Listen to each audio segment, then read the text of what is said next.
Hi, everyone. I want to bring on our wonderful Senator Melissa Melendez. Hi, how are you?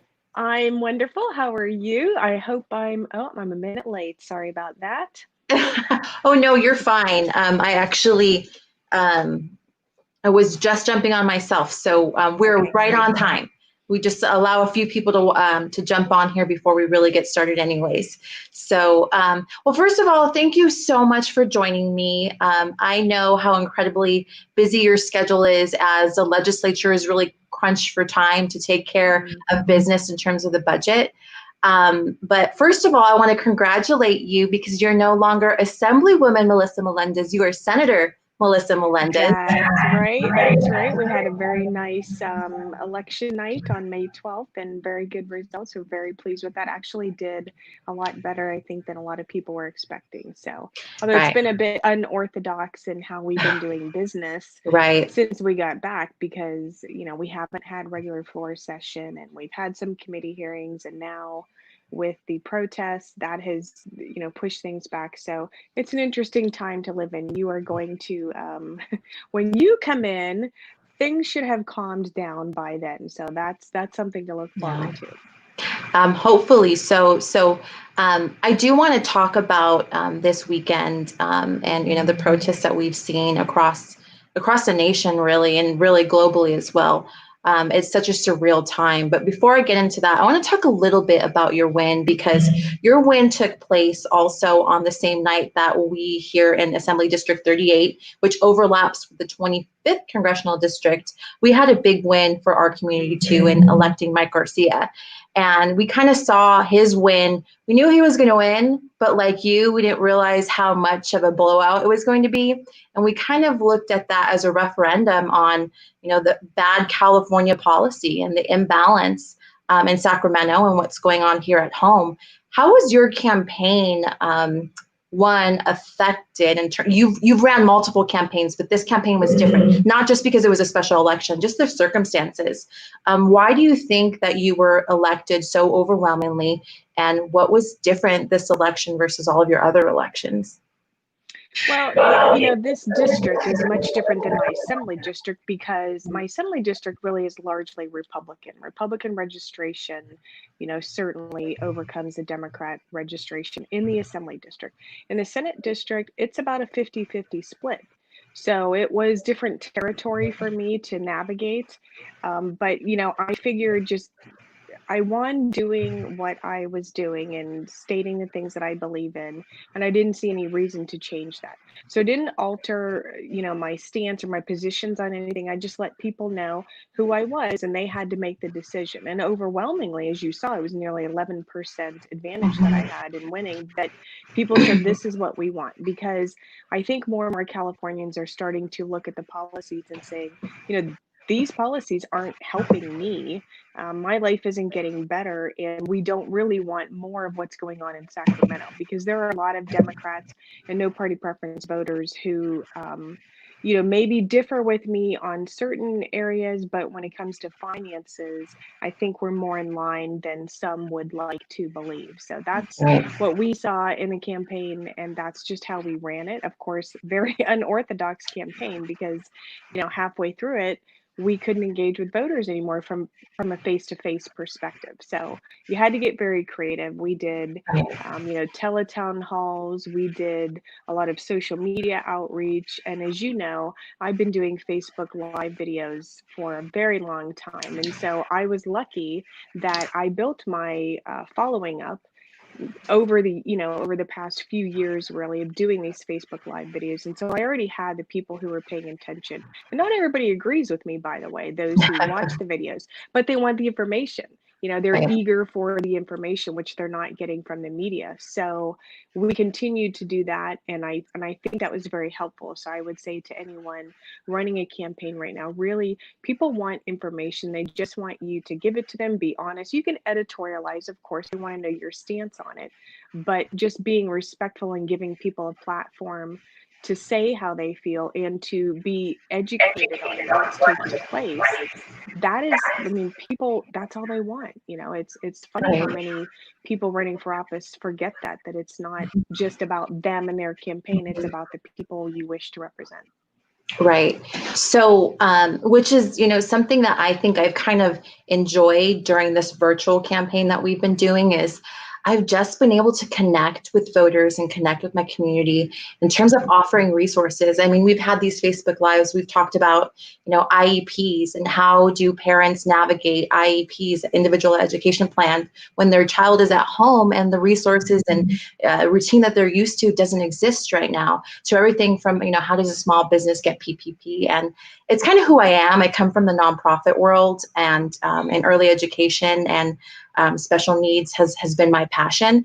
So just being able to provide resources to the community in the virtual way has been really rewarding for me. I want to talk a little bit about the events of this past weekend, in the past, 2 weeks, with George Floyd's death, who, it was wrong in all aspects. And I completely, a lot of my law enforcement friends and I come from a law enforcement family, completely are angry and disappointed at what happened and know that it was wrong. And this past weekend, I'm a Christian, and I was watching what was going on the news and via social media. And it brought me back to a space. My mom was diagnosed with stage 4 pancreatic cancer in 2018. And I became her full-time caregiver. I was responsible for her advance directive. That end of life journey was the toughest thing I've ever had to deal with in my entire life. And all I could do to stay strong was to come to my knees and pray for guidance and pray for the strength to do what needed to be done to help lead my mom and my family. And I found myself in that very same spot this weekend, watching the devastation, the anger, the hurt. All I could do is pray. And what are I am hurting for our nation. I know all sides of this issue are hurting. How did we get here? And, where do we go from here? We need leaders to lead us out of this. And we need God. We need God's intervention. We do. And I think, I don't know how we got here. I mean, well, it's a combination of things. It's not one thing for sure. I think more discussions need to be had in the home. I think more people need to get their butts in the pews into church. I think, I mean, I do. I think it's missing from a lot of people's lives, and we've all been at situations in our lives where really the only person we could turn to is God. The only person who we know is listening and can understand and can offer solace. And not everybody maybe has God at the forefront of their minds every single day, but they at least, I think, would be helped if they let him in on a semi-regular basis, because man is fallible, and we can't always do what we need to do for our fellow human beings. Sometimes you have to lean on that faith. But the communities themselves, I'm working with some pastors in my district to put some events together so that we can come together as a community. And it's not, we don't all have to necessarily agree on every single point, but I think we need to listen. So just you understand. Right. That's part of the problem, I think, is the understanding. This side feels one way and this side feels the other way, and they couldn't possibly meet and confer on this and come to some sort of consensus. And I don't believe that that's true, but I think people have gotten very I don't know, it's such a politically hypersensitive world we live in now, and nobody wants to meet in the middle. So if we don't do this at the lower local level with, our church leaders and our community leaders and just our friends and neighbors, if we don't do it and show the politicians and the people in DC how it's done, it's never going to get done. We are going to have to be the leaders, and it's going to be hurtful. We're going to hear some things that sting, and people are going to say things that sting, and then we're going to cry about it, and we're going to hug it over, and we're going to get through it. But it has to be done together. This can't be another situation where it's in the news and then something else hits the news and we move on. That's part of the reason why we're in the situation we're in, I guess. But I think tempers have flared, and I think we got to do our part to make sure that gets calmed down so that we can have a rational discussion with open ears and closed mouths. Right. I also think that part of the issue and the problem, specifically in California, comes from this lack of upward mobility driven by Sacramento policy. The middle class is being decimated in California. So if you're a young Latino business owner, or you're a young African American, the policies from Sacramento are crushing small business, are crushing these minorities where supposedly Sacramento leadership is trying to champion underserved communities, but that's not happening through policy. We need an avenue for upward mobility, and that comes through good policy.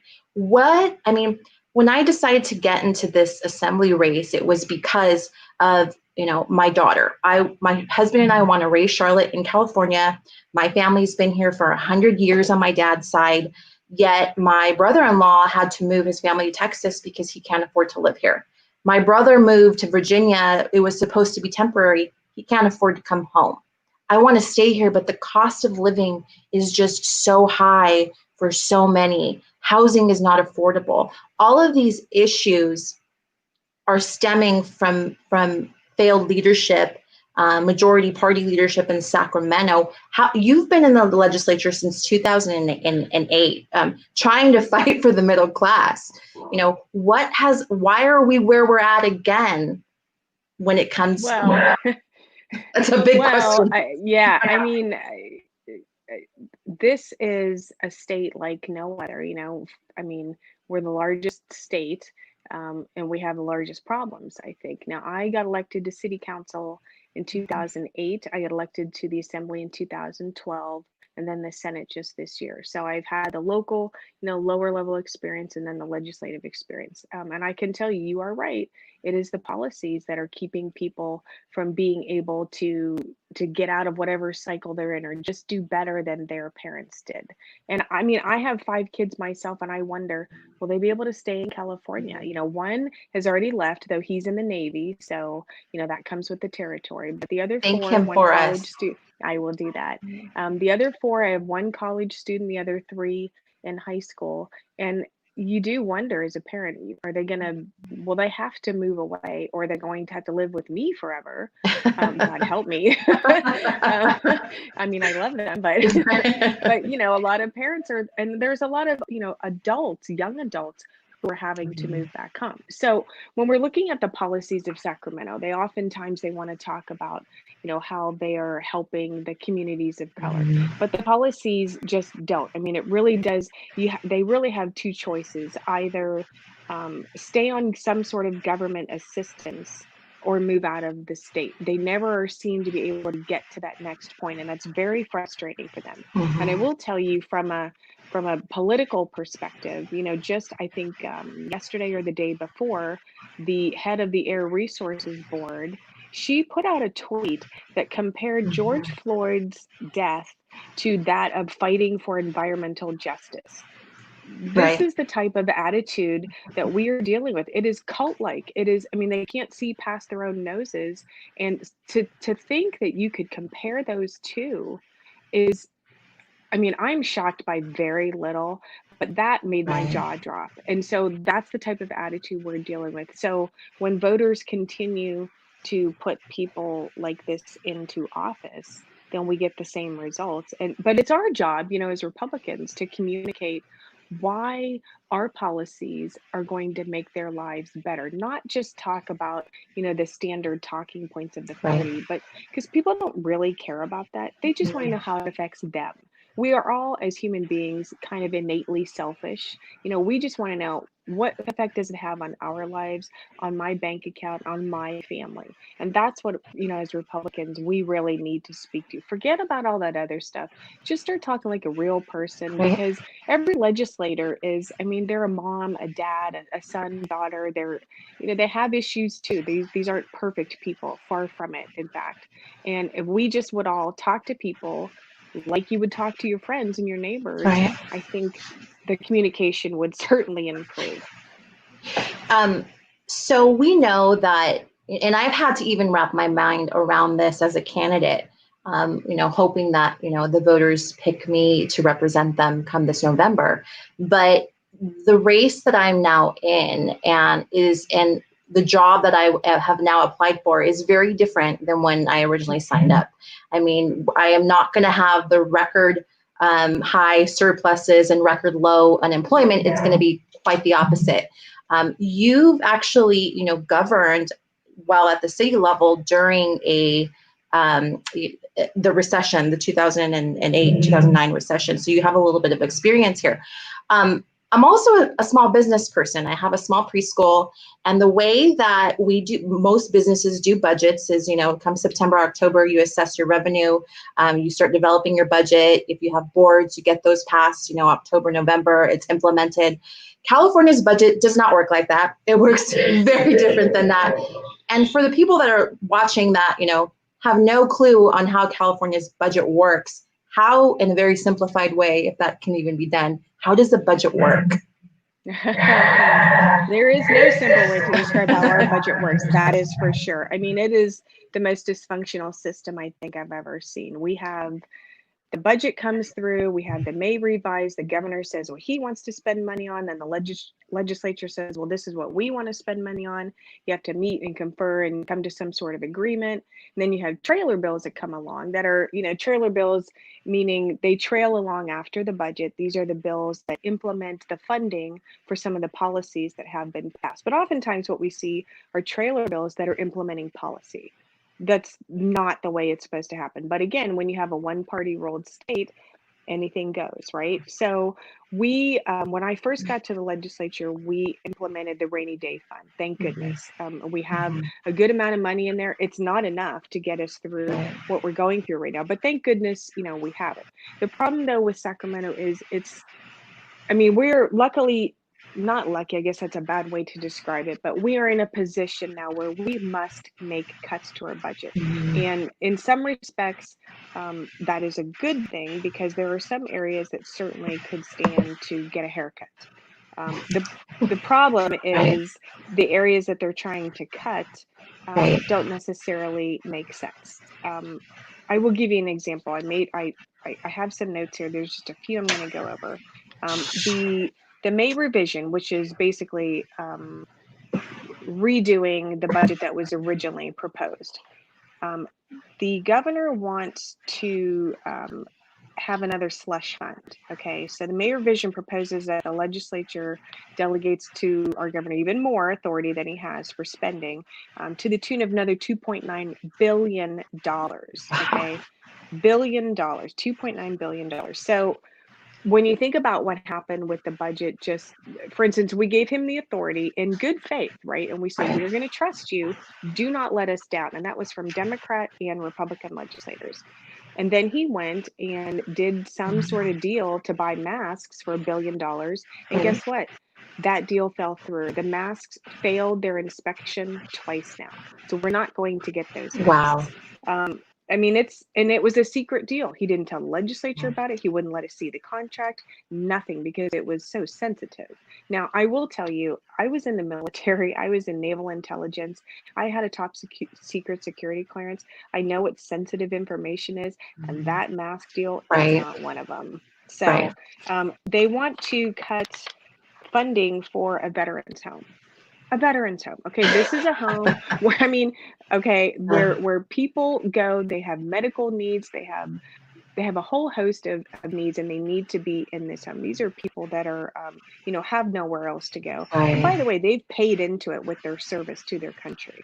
The savings would have been, $400,000 a year. That's not a lot of money, but they put that in to cut out of the budget. So when they say a budget is a statement of our priorities and our values, what does that say about California? Right. Think of the number of veterans we have in California, right? My goodness, just in the San Diego area. So that was very troubling to me. And that home was in Barstow, by the way, if anyone was wondering. They also put in there nearly $22 million to enforce AB 5, which, as you know, AB 5 is the law that was passed that really puts independent contractors in a bind and unable to be employed. So we already have people who are unemployed. We already have businesses that are not going to come back. And now he's going to send out his, henchmen to enforce AB 5 to make sure people can't continue to work. Right. It makes no sense to me. And then, of course, we have the Prop 60 or 56 funding. So that was, if you remember, that was the tobacco tax that voters passed. It was $2 on each pack of cigarettes that is supposed to go towards Medi-Cal funding, because we don't, as a state, pay our providers enough to entice them to participate in Medi-Cal. Right. So this was to sort of prop up that fund. That money is only supposed to go to that. The governor's May revise is proposing to take that money to use it on other things in the state budget, which you're not allowed to do. And they're So going how to get is sued. he, so does that, I mean, how will he take tell that you money if how. he's not allowed I'll to? tell you how. Here's what they're doing. They got very clever. They said, well, the revenue generated, that's true, that can't be touched. However, the interest gained on that revenue, technically, we don't think that that is also constitutionally protected. That's the money that they're trying to take. And they're going to, I mean, we're going to Wow. get sued as a state. We're going to get sued. I mean, it's Right. just, so rather than, I guess, rather than look at the budget and make some really hard choices Right. and run the risk of angering a lot of people, because that's what happens when you take things away financially. That's what we're elected to do. So rather than do those sorts of things, they're trying to get clever in taking money that really we don't have a right to take for the purposes that they want to use it for. Right. So And it's going to be an interesting year. I've been, trying to keep up and read through it. It's, it's a lot, and it's very concerning because I kind of hoped, and I'm an eternal optimist, maybe, that this this COVID-19 stay-at-home order and the shutdown would give us an opportunity to really address regulatory reform, or to kind of build up. But it is actually quite the opposite. And I am so concerned. I knew going into this that their priorities are skewed, but reading this budget, I mean, I think that government has a core responsibility, public safety responsibility. I think we have a responsibility to take care of our most vulnerable, including the special needs community. And I'm looking at some of the proposed cuts to the intellectually and developmentally disabled. There's over $85 million that they want to cut from this very vulnerable community in our state. Mm-hmm. And this community actually took huge cuts in the Great Recession back in 2008, 2009, and 2010, and they haven't been made whole.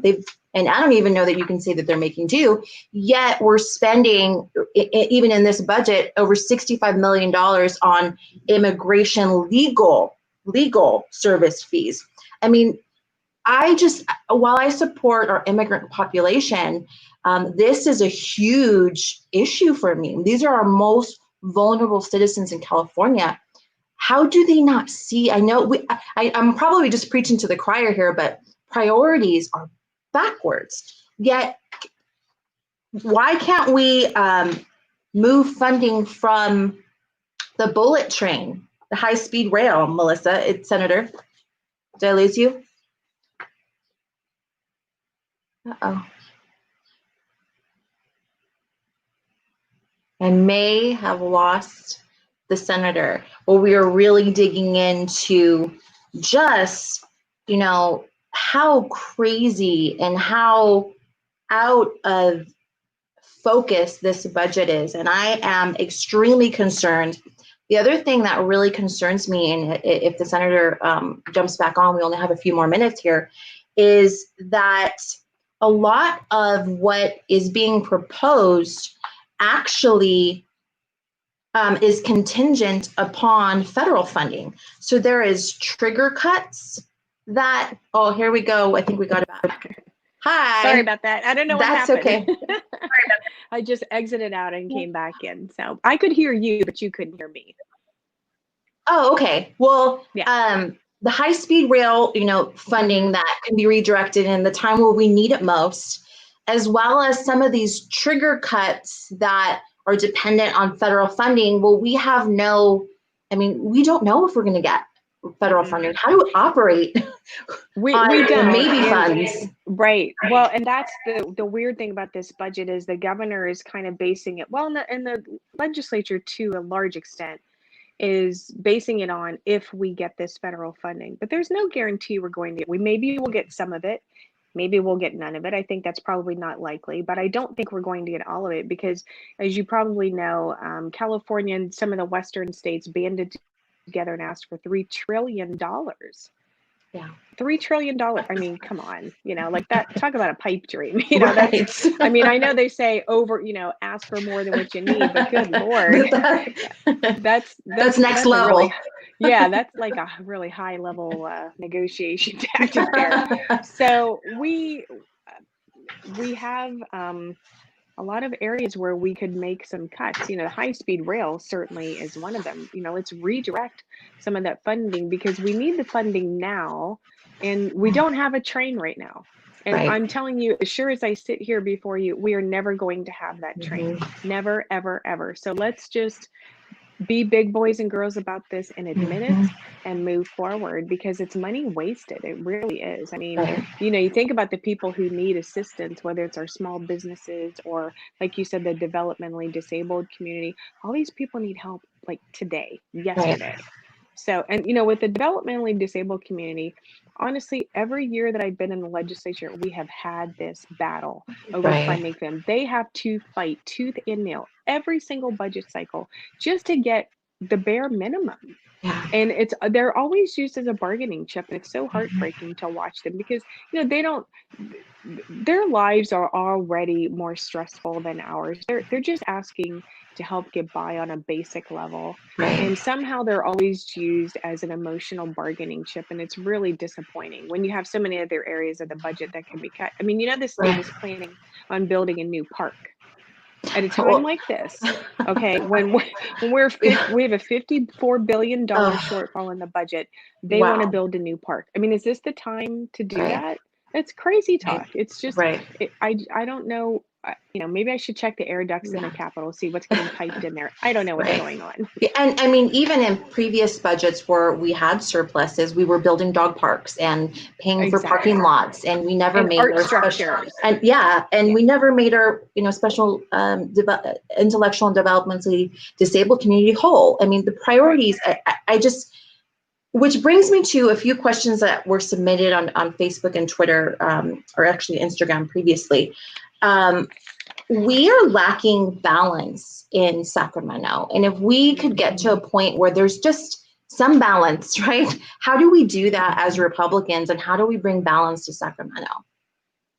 Well, for Republicans who are already in the legislature or in elected office or in a position of influence, what we have to do is help get other Republicans elected. We have to properly vet candidates and help them get elected. And help them get elected doesn't mean posting on Facebook, I'm supporting Suzette Valadares. That should come with a check.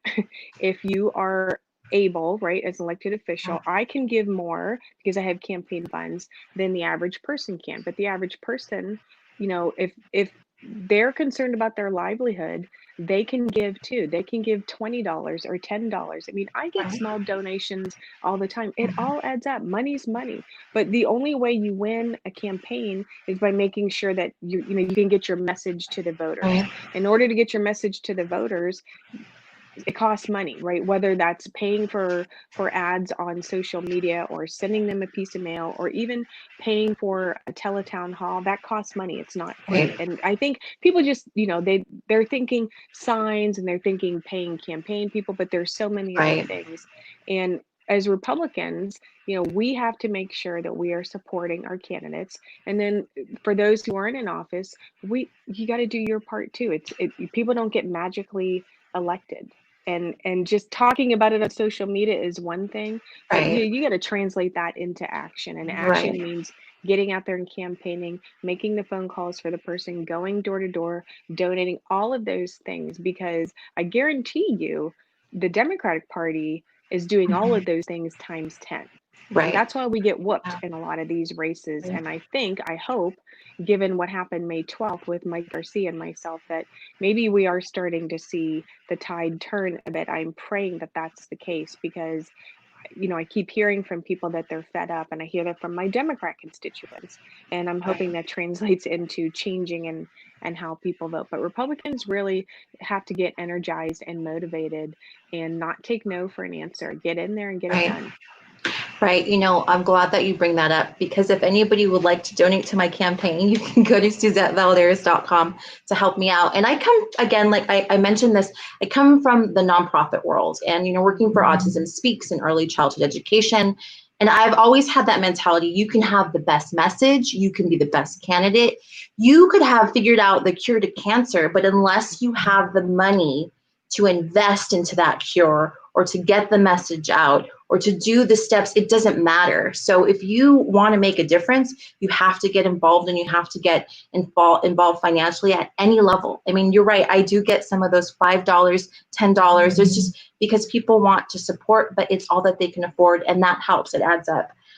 The last question, because we've been on for half an hour now, which is amazing. It's been so quickly, is I want to talk about a little bit, because this is it's been such a crazy year. Like in 2020, it's already half the year is gone. We've had a global pandemic, riots.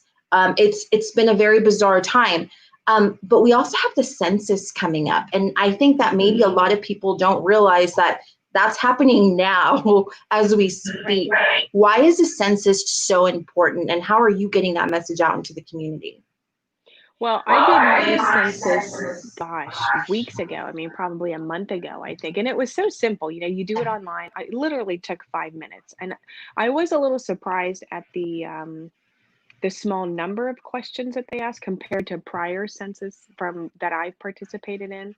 But it's very simple. But if people don't participate, it just means we're leaving money on the table, because we're getting federal dollars, depending on a lot of varying factors. But if they don't know the number of people we have, and they don't know the circumstances, then we don't get that money. So it is literally like somebody sliding $100 bill across the table and you walking away and leaving it there.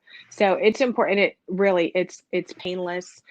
It's a few questions and that's it. And you do it on the internet and boom, it's gone. So I would say, everybody really needs to get that done. It's not, we've been doing this forever. It's not something new, but it is important. And I don't know about you, but I wouldn't leave $100 on the table. No. So I'm pretty sure no one else would either. Yeah, right, exactly. And the other thing that I just want to add to the census is it's so important. I was talking to somebody recently that brought to my attention that in LA County, there were over 47,000 children between the age of 0 and 5 that were not counted in the last census. So if you're in a household and if you're in a multi-generational household, if your niece is living with you, if your cousin's living with you and they're a child, count them. They're living in your household. We have to make sure that we're counting everybody. So please, if they're in the household, does it matter the relationship? Count them. Senator Melendez, I want to congratulate you again. Thank you for fighting for us in Sacramento. I look forward to your guidance once I get there, if I'm so lucky to be elected come this November. And thank you for taking the time to support me and talk about the budget today. Well, it is my pleasure. I am looking forward to welcoming you to the Capitol and giving you a tour and showing you where the bathroom is and the secret hallways are. You will get lost many, many times. Trust me on that one. But you're going to find it rewarding. You're going to find a lot of friendly faces and allies there. And I am absolutely ready and willing to help you navigate through the whole process. It's exciting. But I'm sorry that you're not getting to campaign the way I know you want. Well, I think we lost. Oh, God. There we go. Can you hear me? Yes, I can hear you. Okay, sorry. That's okay. I'm sad that you don't get to campaign the way I think you probably do best, which is talking to people and connecting with people. But I still think you're going to be successful. I would bet money that I'm going to be welcoming you into the assembly, and I'm just looking forward to helping you. And I'm looking forward to having an ally up there, a sister in arms up there to help get this job done. So you keep doing what you're doing. And thank you for inviting me on here to speak with your viewers, and go get them. Keep your head up and keep going. Thank you. Bye, everyone. Have a great day. Bye-bye.